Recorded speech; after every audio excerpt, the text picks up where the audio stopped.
got a couple of dating stories here to talk about here on When I'm Not Podcasting. I'm always fascinated by various subjects when it comes to dating because, I'm on the outside looking in now. I have not been on any dating apps for a while, and I just kind of look across and see what there is and what's being offered because just watching people on, TikTok regularly talk about dating advice or, hearing the modern women and Kevin Samuels that likes, going on Instagram and having those kind of discussions, the Fresh and Fit podcast, things like that. You hear so much of it, and it does fascinate me about how bad the dating life is now for single men and women. And it's a shame, but it's kind of stories like this that kind of scare people off from doing it. But let's talk about it. New York Post puts a story about FODA is the new FOMO. Scary dating trends for singles after COVID-19. So, FODA stands for Fear of Dating Again During Pandemic Times. According to the recent study from the dating site Hinge, more than half of the app's users have been stricken by the newfound phobia. They're saying this is the biggest new trend we've seen among daters. In a May report, that 44% of relationship seekers are stricken by FODA. A recent Match survey also reported 38% of singles are, quote, nervous about their social skills when it comes to dating life, again, in real life. Rachel D'Alto, a chief dating expert for Match, reports that, quote, before COVID-19, people were in a groove of dating. It was just natural. And then people came out of practice. Overthinking the little details like a date's postponement is something 1 in 3 Hinge users have admitted doing, according to the report. D'Alto also says, quote, anytime that you don't feel like you're in practice of something, there is anxiousness around it. Well, there's anxiety around it. I think there's a lot of people expressing that concern of how I forget how to do this. Daniela Orellana, here we go, a teacher from Astoria, New York, confessed that she's left handsome men who swiped in her Hinge profile in limbo because of apprehension about getting back in the game. Quote, well, I liked them off my phone, the 30-year-old said, who hasn't dated since the pandemic began. That's what I keep asking myself. I've 1,000% stalled dates because of that uncertainty. She also says that friends have told me, he's flirting with you, right? And I didn't have the slightest clue. That was never a pre-pandemic problem to me.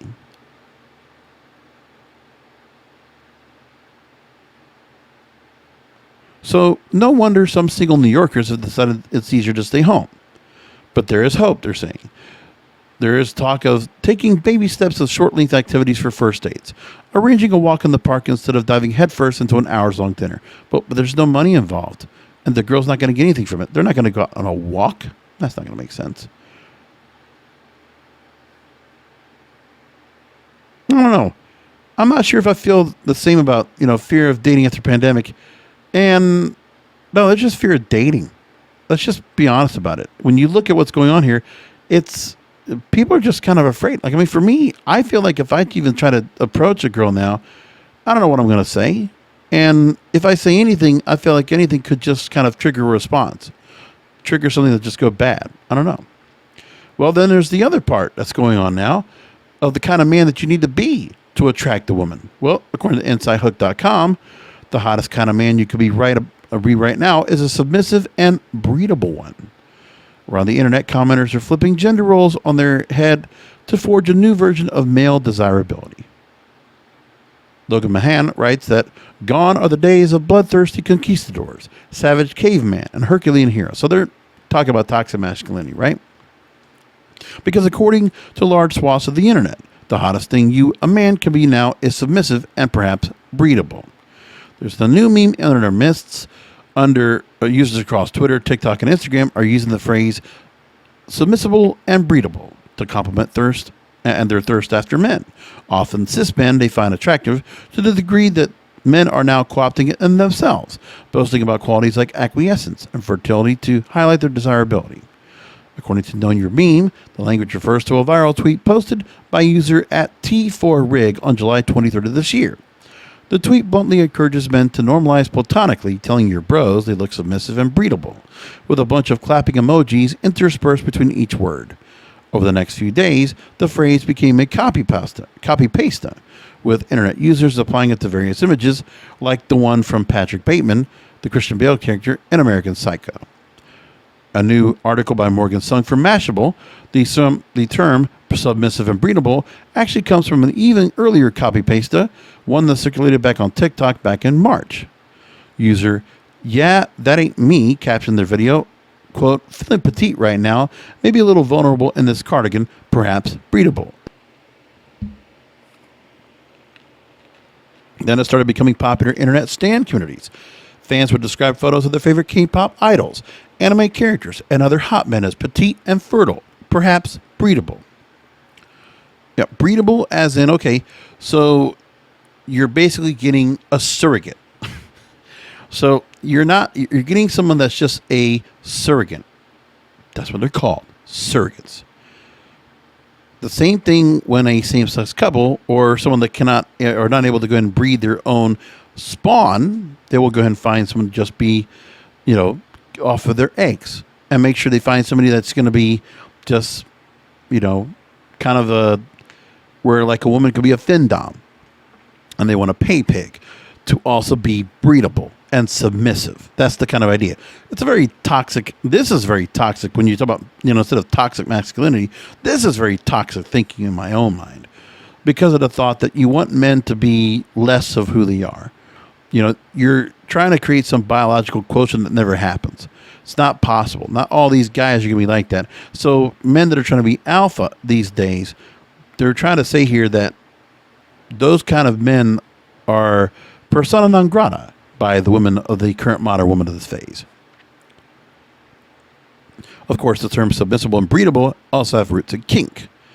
Gigi Engel, a certified sex coach and sexologist, says that saying someone looks submissive and breedable is a bit of a subversive take on the reclamation of female sexual domination. Adding that for a cis male person, breeding, which often refers to trying to impregnate, would occur through anal play, sex, or pecking, as part of the sub-dom role play at its roots. And she also explains that when applied to cis men, the term cleverly uproots and upends its historically misogynistic usages. A submissive language that subverts misogynistic language that has been geared towards cis women in the past, now towards a cis male person, or any male person really. It's usually geared towards someone who enjoys humiliation in BDSM and prefers really strong, punishing doms. Also, women aren't opposed to saying objectifying things. We're meant to look pretty and be objectified, so I'd say there's a lot of power grabbing in that respect as well.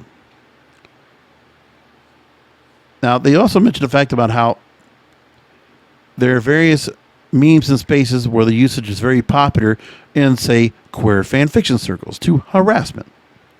Quote, fan fiction is celebrated as an outlet for exploring one's sexuality and gender expression, but the breedable trope also exposes people to harassment from those who don't understand the context, particularly those who aren't cis men, and very online fandom circles. Referring to men as breedable is a subversive acknowledgement of their physical appeal. When applied to women and taken out of context, is fodder for unwelcome interactions because of the word's misogynistic associations. I don't know what to think about that. But, there's even a picture out there that's saying that Drake is feeling submissive and breedable. Men, do not be this. Please watch out what's being said here. You do not want to be caught up in this being tagged these two words. This is not what you want to be.